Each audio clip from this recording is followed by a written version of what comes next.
helicopter lands at the hub of the ANA's 215 Corps.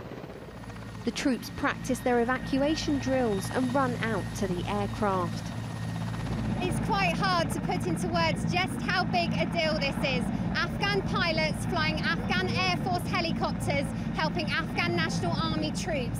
It's a huge step towards their future.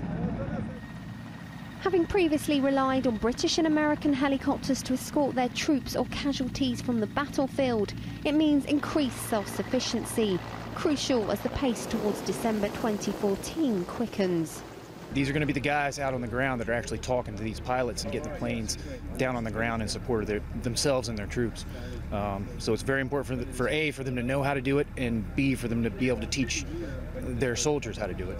We are grateful from the British Army and from the US Marines and US Army that they helped us for the last 10 years when our ANA was new, and now we are proud to use our own choppers. But these are not the only advances at the Regional Command Battle School, or RCBS. Under the guidance of the Highlanders 4th Battalion, the Royal Regiment of Scotland and the US Marine Corps, just 5 weeks ago the first ANA soldiers graduated from a specialist training course, like the equivalent of Phase 2 training for the British Army. In the epitome of train the trainer, several of the most confident became instructors, teaching courses on tactics, combat medic skills, engineering and heavier weapons like the rocket-propelled grenade. There's no kind of middleman with the linguist, so it's quicker. As well as that, it's easier for them to comprehend because it's coming from an Afghan soldier itself, so they can see that it really means something to them. I feel really fantastic because on this course right now I am teaching and helping my own Afghan soldiers out. They learn from me. Even in more complicated procedures like the use of explosives, Afghan teach fellow Afghans who then use what they've learnt to tackle IEDs or target enemy locations out on the front line.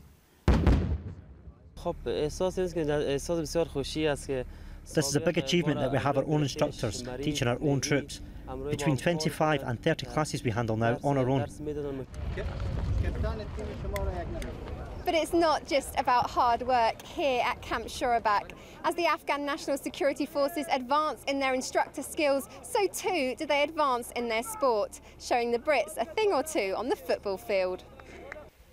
A friendly game between 4 Scots and the Afghan National Army was close at the start, but it ended in victory for the Afghans, who knew the pitch well and had the home side advantage. It was the ground's horrible. Quite warm as well, so we're not used to playing on the surface.